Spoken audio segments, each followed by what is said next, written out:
Alors bonjour à toutes, bonjour à tous, Valentin Franc avec vous pour ce point de marché du jeudi 7 septembre 2017. Alors aujourd'hui, comme vous le savez, ce sera le discours de Mario Draghi. On peut le constater sur le marché qui est vraiment très patient. On a toutes les paires en euros qui sont en train de consolider depuis deux-trois séances maintenant. Donc voilà, ce sera l'événement majeur de la journée. Qu'est-ce que nous attendons au discours de Mario Draghi? Eh bien, certains experts, on a eu des rumeurs hier qui disaient que Mario Draghi allait annoncer que le quantitative easing allait diminuer de 20 milliards de dollars pour s'élever à 60 milliards au lieu de 80 milliards de dollars par mois. C'était simplement une rumeur, ça n'a pas été confirmé.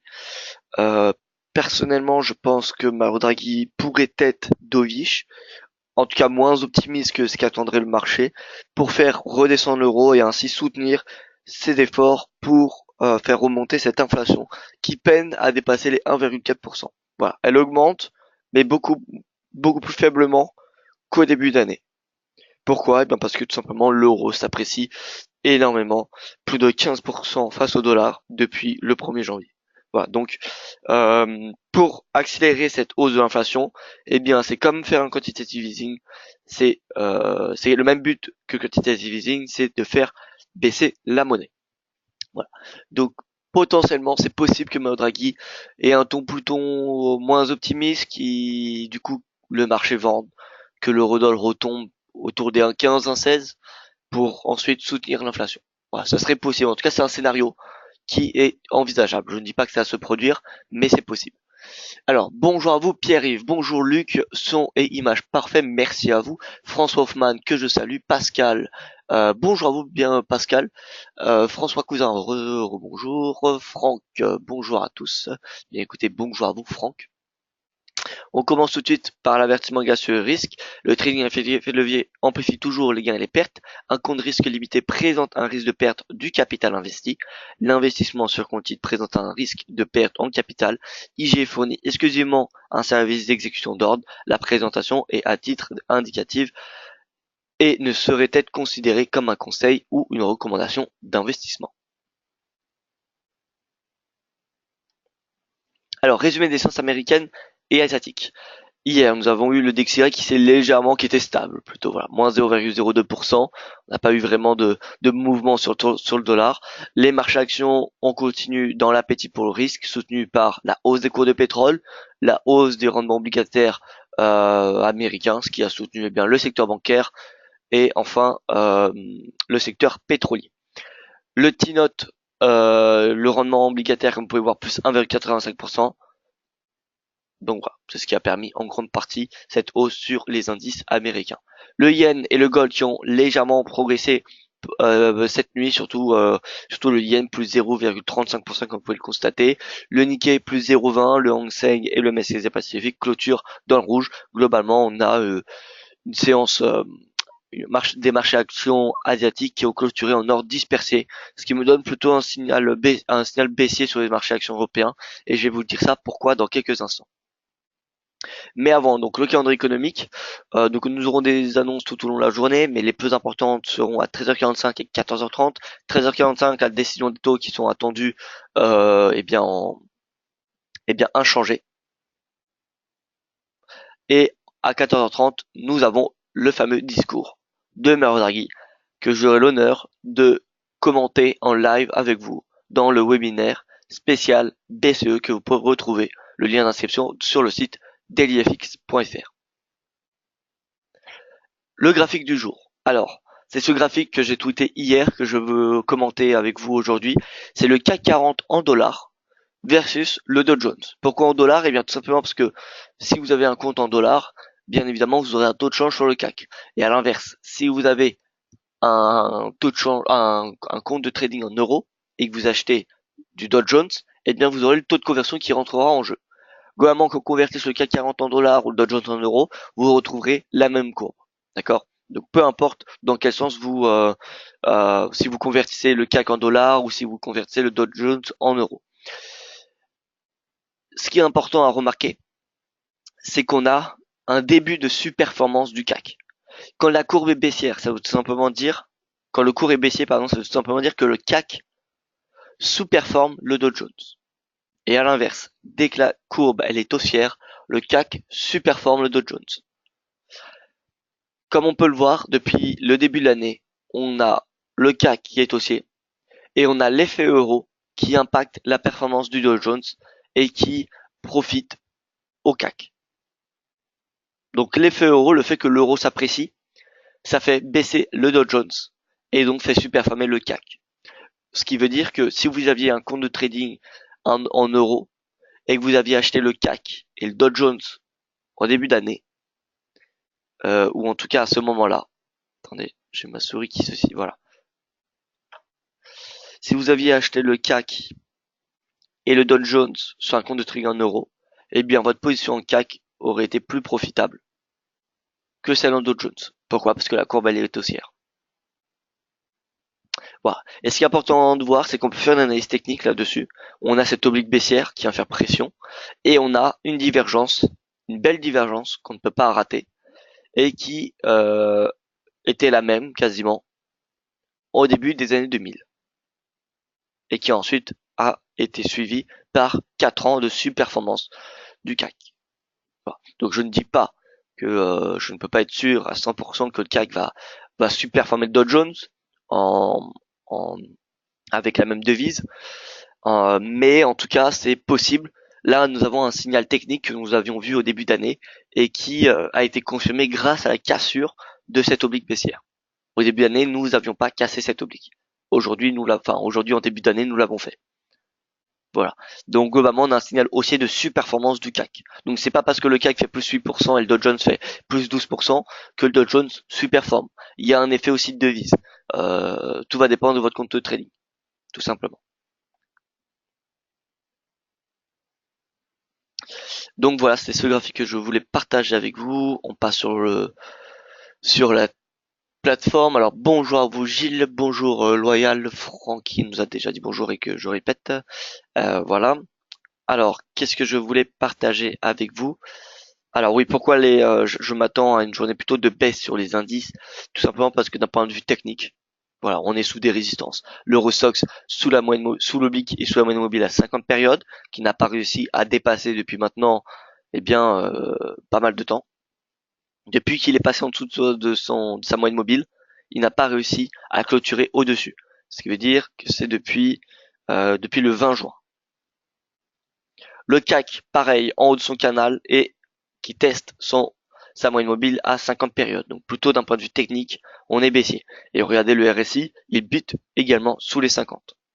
Le DAX, le DAX ouvre à la hausse, mais vous voyez qu'il a clôturé sous la moyenne mobile à 50 périodes. J'attendrai donc que le cours clôture au-dessus vraiment de la moyenne mobile pour vraiment, eh bien, dire que le DAX pourrait être aussi, en tout cas, qu'il aurait pu avoir fait son point bas.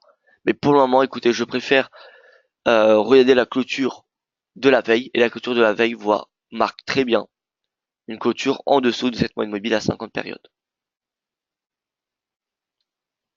L'IBEX, écoutez, sur moyenne mobile à 200 périodes, et, donc voilà. Le MIB qui peine à remarquer des nouveaux plus hauts, juste en dessous des 22 000 points. L'objectif, je vous rappelle, à long terme, c'est les 24 000. Voilà, donc globalement, moi je suis baissier sur les marchés actions.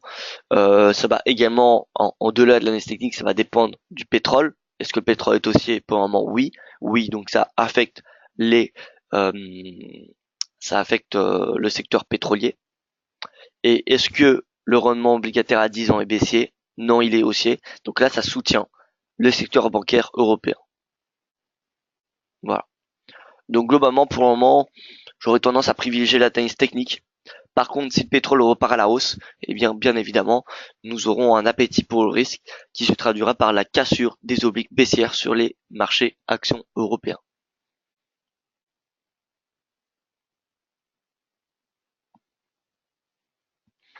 Alors, on passe sur le Forex, le DXY, vous voyez qui recule petit à petit. On a toujours cette divergence baissière, hein, mais, globalement, elle n'est pas encore confirmée.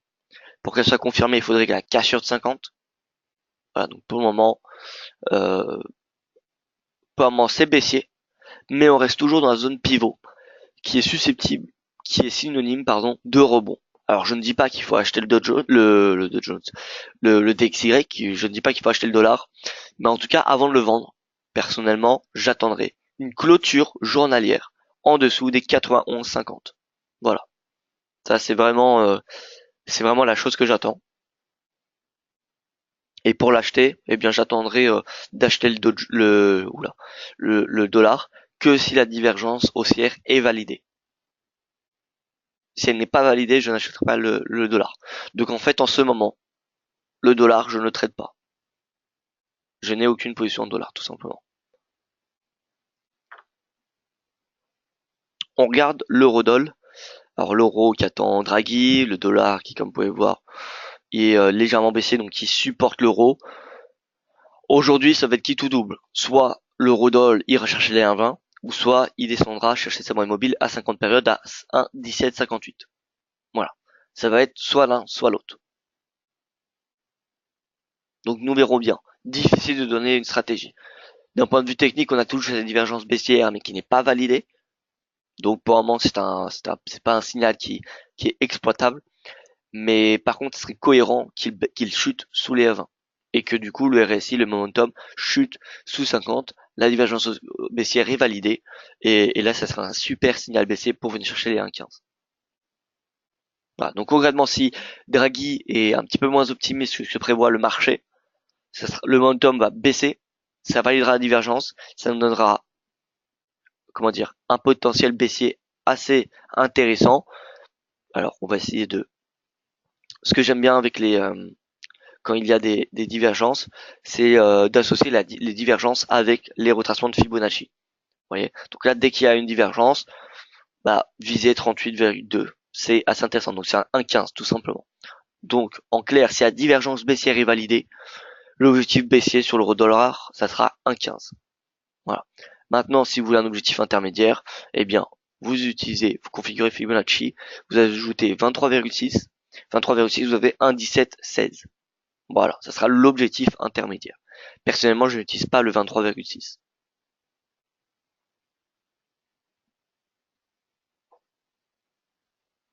Franck qui nous dit DXY peine à remonter, il redescend, c'est pas facile. Alors oui, exactement. Il continue sa chute, ça c'est sûr. Mais bon après, honnêtement, je préfère m'abstenir de prendre une décision dans une zone qui est susceptible de rebond. D'un point de vue historique, ça fait depuis 1992 que cette zone pivot est en place et où le cours a déjà réagi même tout en bas. Vous voyez, juste à ce moment-là. Donc pour jouer la sécurité, il n'y a pas que le dollar sur le forex, hein, comme vous le savez. Je préfère clairement attendre de mettre le dollar de côté et voilà, me concentrer sur des paires croisées. Alors on continue, la USD bute sous les 0,80. La UD semble avoir trouvé une résistance, comme nous le prouve la UD-NZD qui est toujours sous son oblique baissière. La UD yen, peine à remonter. On a une pression qui vient du yen. Malgré cela, je m'attends à ce que le yen retrace dans les prochaines semaines, dès que la conflit avec la Corée du Nord, sera mise de côté. Alors pour le moment, ce n'est pas gagné, mais bon, ça c'est personnellement, après c'est vraiment personnel, je ne pense pas que ce conflit va durer éternellement et donc l'aversion au risque devrait diminuer et statistiquement, traditionnellement, l'aversion au risque diminue fortement à partir du mois d'octobre. Donc au pire des cas, on a une consolidation d'encore 3 semaines. Voilà. Je vous l'accorde, c'est pas le timing, ça n'aurait pas été le timing parfait notre point d'entrée. Mais écoutez, tant que l'objectif est atteint et qu'on a un bon ratio risque-rendement, c'est tout ce qui nous importe. Voilà. Donc moi, la UD yen, j'ai encore des convictions fortes jusqu'à 89. Pour moi, la UD, d'un point de vue fondamental, l'Australie, c'est la prochaine banque centrale qui est la plus susceptible de remonter ses taux. En plus de cela, nous avons le cours de l'or qui, comme vous savez, a une influence sur le dollar australien. Le cours de l'or est haussier, ce qui, dans le fond, soutient la UD. Voilà. Donc pour moi, la UD, il n'y a aucune raison de le shorter. Et c'est une devise qui en ce moment est en prise de bénéfice et qui donc, dès que la spéculation va revenir sur la RBA, eh bien ça va être assez explosif comme ce qu'on a vu sur le dollar canadien ces dernières semaines, ces derniers mois. D'un point de vue fondamental, le dollar US, quels sont pour vous ce qui pourrait motiver de l'achat de la part de Franck? Alors d'un point de vue fondamental, concrètement l'inflation, parce que c'est le seul point qui divise la Fed. et qui remet en cause le cycle de hausse des taux de la Fed. Donc en fait, si l'inflation retourne à 2%, c'est vraiment fortement probable que le dollar soit de nouveau acheté. Pourquoi le dollar baisse depuis le début de l'année? Eh bien parce que l'inflation baisse depuis le début de l'année. Tout simplement. Regardez, on va aller sur internet, on va aller, donc j'ai voilà, un site web qui propose des, alors je vous en ai déjà parlé, c'est Trading Economics. Je vous invite à regarder ce site web. Donc il est gratuit, mais le problème c'est qu'on n'a pas beaucoup d'historique dessus. Mais bon, ça va suffire pour regarder sur un an ou sur 5 ans ou enfin sur 5 ans. On n'a pas les chiffres précis, on a juste une courbe. Mais bon, en tout cas sur un an, on va avoir les chiffres. Voilà. Donc ce site est assez intéressant pour recouper les chiffres macroéconomiques. Voilà. Donc alors États-Unis, on va aller dans tarifs, indice des prix à la consommation. On va arriver également l'indice des prix à la production, parce qu'il y a différents indicateurs qui mesurent l'inflation, comme vous le savez. Alors, est-ce qu'il est là-dedans? Un prix à la production. Alors, c'est lui, pardon, indice de prix à la production. Voilà. Donc, indice des prix à la consommation. Alors, non, c'est pas celui-là que je souhaite. Lui non plus. Prix à la consommation corps. Alors, non. Taux d'inflation.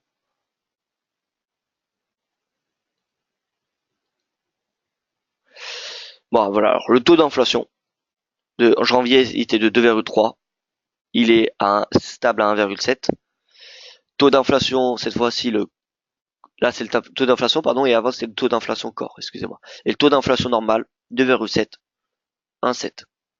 Vous voyez la chute de 1% de l'inflation et chute de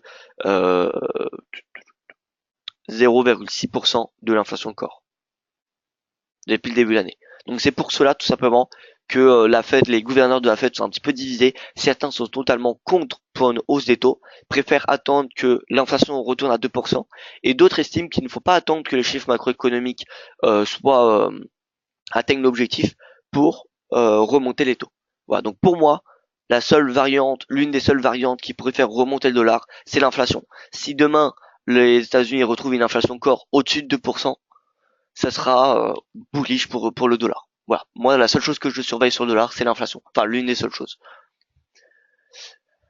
Donc voilà. Alors, on continue avec l'USD CAD. L'USD CAD que nous demande Franck. Alors, le franc est bien écoutez l'USD CAD baissier, comme vous le savez. Hein, le CAD est bullish depuis pas mal de semaines, mais la hausse s'est accentuée hier après que la Banque du Canada ait annoncé une nouvelle hausse de taux. Donc la Banque du Canada est passée de 0,75% à 1% des taux directeurs. Voilà, quasiment personne, en tout cas les experts, le consensus ne tablait pas sur une hausse des taux, donc c'était une grande surprise pour le marché. C'est pour ça qu'on a eu du gros mouvement sur le CAD. Ce qui va être maintenant intéressant parce que les prochaines réunions de la Banque du Canada, les prochaines décisions des taux, eh bien le marché risque d'être très prudent. Voilà. Donc ça va être assez sympathique de voir les prochaines hausses des taux, en tout cas les prochaines réunions de la Banque centrale canadienne, parce que on aura vraiment de la spéculation. Habituellement, on avait quasiment aucun mouvement lors de la décision des taux de la Banque du Canada, mais aujourd'hui, enfin hier, c'est peut-être une nouvelle étape qui va avoir lieu. Voilà, donc le CAD, de toute façon, c'est bullish, hein, comme vous le savez, c'est la troisième devise la plus performante depuis le début de l'année, après l'AUD et après l'euro. Donc le CAD, c'est pas une devise qu'il faut shorter. On a annulé les positions short du CAD vers ce moment-là, dès que le CAD était revenu sur des plus bas, et le support à 1,23 était un objectif. Maintenant, le prochain, c'est 1,2079. Je suis assez optimiste sur le fait que l'USD CAD ira chez 1,2079. Maintenant, si vous, comme moi, ne voulez pas trader l'USD en ce moment, vous avez le NZD CAD. Le NZD CAD qui offre la meilleure tendance sur un mois et sur 5 jours. Voilà. NZD CAD, comme je vous ai dit hier, avant-hier, on attendait le pullback dans cette zone-là, qui a eu lieu. Pour ceux qui sont rentrés à la vente à ce moment-là, écoutez, c'est bien joué.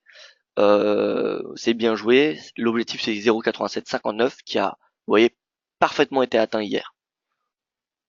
Vous pouvez pas faire mieux. Maintenant, je pense que le NZD4 dans le fond va continuer à baisser, peut-être pas avec le même momentum qu'on a connu ces dernières séances, mais pour moi, ça me semble peu probable que, regardez la tendance, le cours s'arrête net comme cela. Vous voyez qu'on a une tendance forte, un petit peu similaire à celle-ci. Ensuite, nous avons, voilà, vous voyez, on a des gros chandeliers, il y a un momentum. Et ensuite, vous voyez, on commence à avoir des corps de plus en plus petits, on commence à avoir des corps rouges de retracement, et ensuite, voilà, ça retrace. Mais on n'a pas une flèche droite et ensuite une consolidation. C'est graduel en fait. Le momentum on ralentit. Et donc, il y a toujours une synergie. D'accord? Donc pour moi, il y a encore un petit peu d'énergie pour que l'impulsion est encore suffisante, je pense, pour que le NZD-CAD aille chercher les 0,86. Voilà, moi ça me semble possible. Maintenant, est-ce qu'il faut vendre à ce niveau de prix? C'est assez risqué. Pour être honnête avec vous, vendre à ce niveau de prix-là, c'est un petit peu délicat. Comme vous pouvez voir, le momentum, il commence vraiment à s'affaiblir. Vous voyez, il commence à s'aplatir. Donc on va commencer à avoir normalement une divergence baissière. Le momentum est quand même à 25, ce qui est relativement bas. La dernière fois qu'on était à ce niveau-là, comme vous pouvez le voir, dernière fois, c'était à ce moment-là. Et à ce moment-là, on avait fait quasiment un plus bas sur le prix. Ensuite, on a eu un beau rebond. Donc, voilà, pour moi, le NZD-CAD, rentrer à ce niveau de prix, non.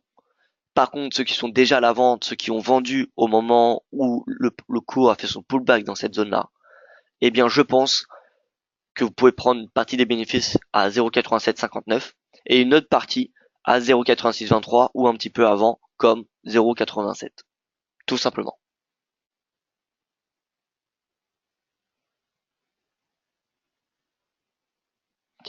Donc pour moi, NZD CAD, USD CAD, c'est bearish, hein, tout simplement. Ensuite, nous allons parler de l'AUD Yen. L'AUD Yen, on avait une stratégie. Bah oui, on en a déjà parlé, excusez-moi. Le CAD Yen, on avait une stratégie qui a presque été, bah, elle a été atteinte. Il y en a qui, je sais que, il y en a qui visaient 90.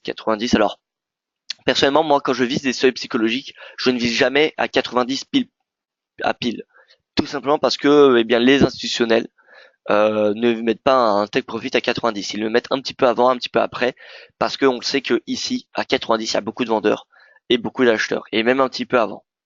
D'accord? Donc en fait, quand vous visez les seuils psychologiques, si vous êtes à l'achat, faut viser un tout petit peu en dessous. Et si vous êtes à la vente, faut viser un tout petit peu au-dessus du seuil psychologique. C'est une zone. Pensez à une zone lors des seuils psychologiques. Ce n'est pas une ligne droite, c'est pas une ligne horizontale, c'est vraiment une zone.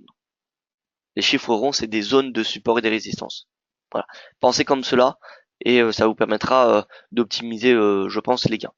En tout cas, l'objectif sur le cas d'Yen, c'était le prix de clôture ici à 89,40, donc qui a été atteint hier.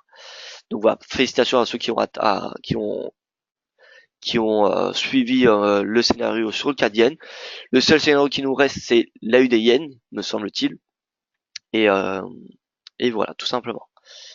Tac, l'euro. Alors, on va regarder un petit peu le NZD-USD. NZD-USD au retour sur son support à 0,7183. Prochain support sera la moyenne mobile à 200 périodes sur lequel le marché a acheté.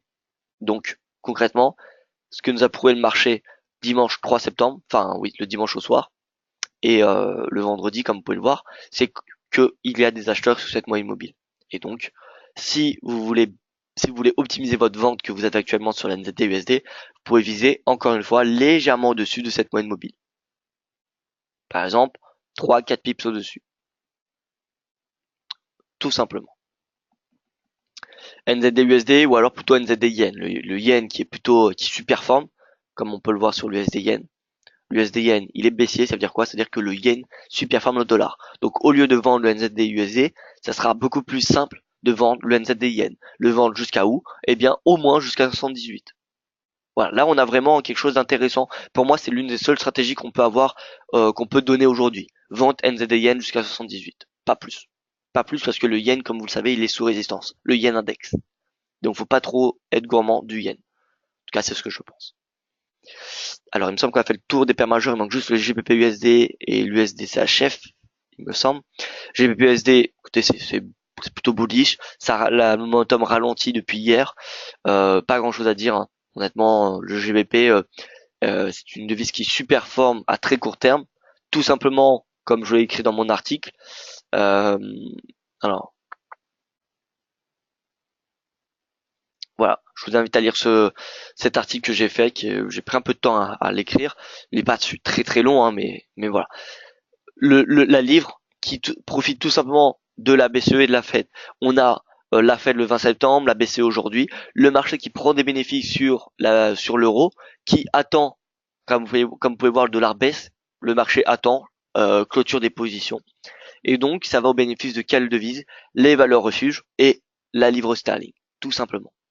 Donc la livre, en fait, elle est haussière, non pas parce que les chiffres macroéconomiques s'améliorent, mais tout simplement parce que c'est une devise qui est une devise de diversification. Voilà. Pascal qui me demande le GBP CHF. Alors, écoutez, GBP CHF assez intéressant. GBP CHF. Alors, pour moi, GBP CHF, il n'y a pas vraiment de choses à faire dessus. En tout cas, à moyen terme, le GBP est plutôt neutre.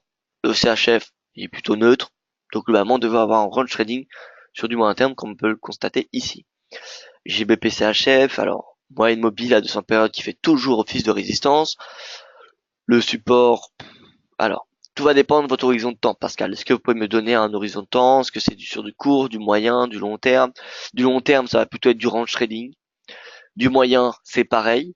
À court terme, j'ai envie de dire que le GBP a plus tendance à superformer, comme on peut le constater depuis le 29 août. Vous voyez? Depuis le 29 août, la tendance est légèrement haussière. Maintenant, on voit très bien qu'il y a une zone de prise de bénéfice à moins mobile à 200 périodes, ce qui limite le potentiel haussier. Voilà. Donc moi, écoutez, le GBP CHF, c'est pas une devise qui est en tendance.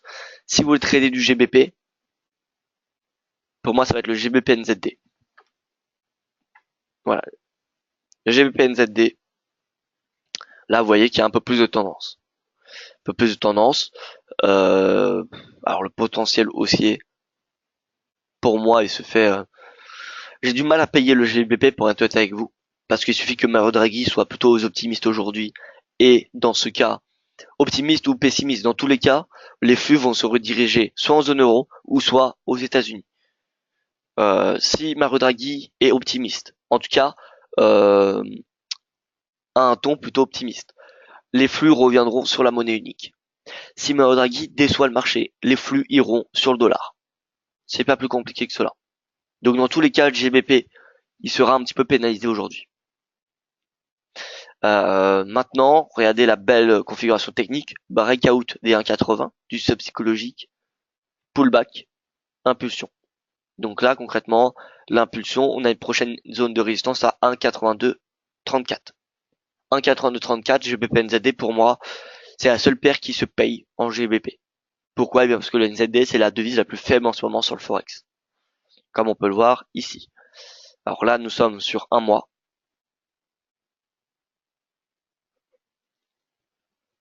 Alors, on va attendre que ça charge.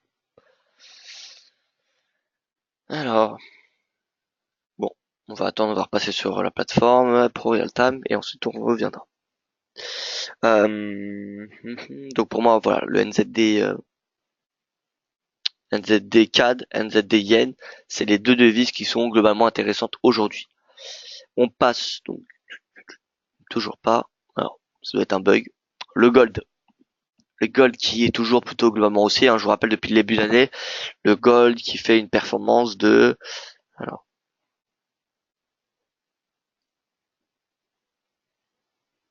plus 16% depuis le début de l'année. Voilà, c'est quasiment autant que le Nasdaq.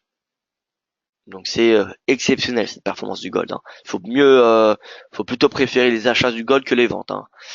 Donc pour moi le gold, la prochaine résistance, elle se fait à 1350 comme je vous l'ai dit, et ensuite ça sera cette oblique baissière historique. Alors on avait déjà celle-là, vous me direz, mais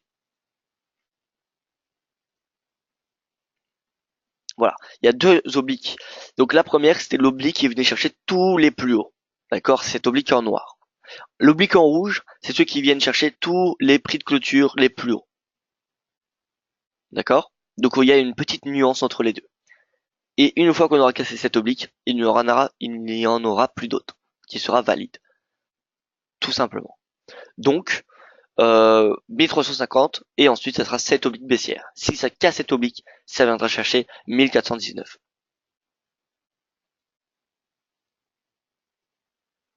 Alors, on va repasser. Alors, je pense qu'il y a un bug. On va essayer. Hop,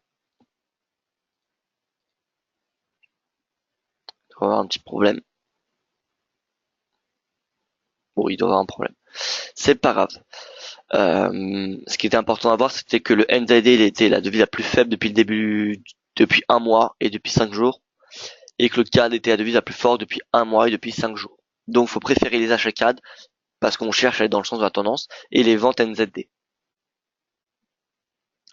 Voilà, écoutez, pour le Forex, l'or, nous venons de le faire, le pétrole qui trouve une résistance, comme je vous l'avais dit, à la moyenne mobile à 200 jours. Le momentum, comme vous pouvez voir, commence à s'affaiblir. Bon, globalement, moi, les positions acheteuses sur le pétrole, je m'abstiendrai.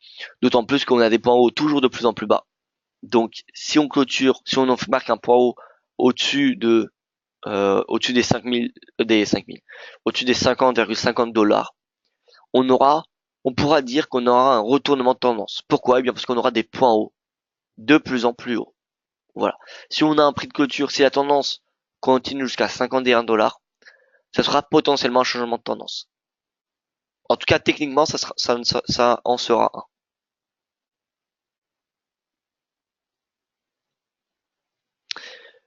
Voilà, alors on va continuer avec le footy. Le footy, encore une fois, le support, il se trouve à la moyenne mobile à 200 périodes. C'est vraiment cette moyenne mobile à 200 périodes, lorsqu'il y a peu de volatilité ou peu de volume, eh bien, elle est extrêmement efficace. Regardez les indices. L'Eurostoxx, moyenne mobile à 200. CAC, moyenne mobile à 200. DAX, moyenne mobile à 200. L'IBEX, pareil. Le MIB, bon, il est très très loin, donc il n'y en a pas eu de rebond. Footy, ici, vous voyez parfaitement, ici. On peut regarder également dans l'historique. Donc là, il y avait la volatilité, donc c'est normal, c'est pas très. Quand il y a de la volatilité, de toute façon, les indicateurs ne sont pas très très efficaces hein, normalement. Alors Wall Street, on est encore très loin, on est encore très loin. Bref, voilà. Mais en tout cas, vous pouvez voir que sur les indices de la zone euro, la moyenne mobile de 100 séances a un poids, elle est pas négligeable. Donc globalement, le footy, si vous voulez le shorter à court terme, faut tout simplement viser la moyenne mobile à 200 jours. Voilà, c'est pas plus compliqué. Et voilà, écoutez, moi je n'ai plus rien à rajouter. On se retrouve tout à l'heure pour le webinaire spécial BCE. On va un petit peu décrypter ensemble ce que nous dit Mario Draghi en direct. Alors, pour s'inscrire au webinaire spécial BCE, c'est tac, vous allez dans le calendrier des séminaires en ligne. Spécial BCE, alors ça c'est celui de Yoav, c'est celui avant la BCE. Et moi il est à 14h30, donc il pourrait avoir une confusion. Si vous voulez suivre la conférence de presse, c'est à 14h30. Et si vous voulez suivre le webinaire classique de Yoav, ça sera à 13h30. Voilà, et vous avez juste à vous inscrire. Bon, écoutez, merci à vous pour votre attention. Excellente journée. À tout à l'heure. Et sinon, nous nous retrouverons demain à la même heure. Le lien, alors oui, bien vu, je vais vous envoyer le lien, comme ça sera fait. Je vous envoie le lien dans la boîte de dialogue. Voilà, comme ça vous l'aurez tous. Merci à vous et à tout à l'heure, 14h30, heure française, pour le webinaire spécial BCE.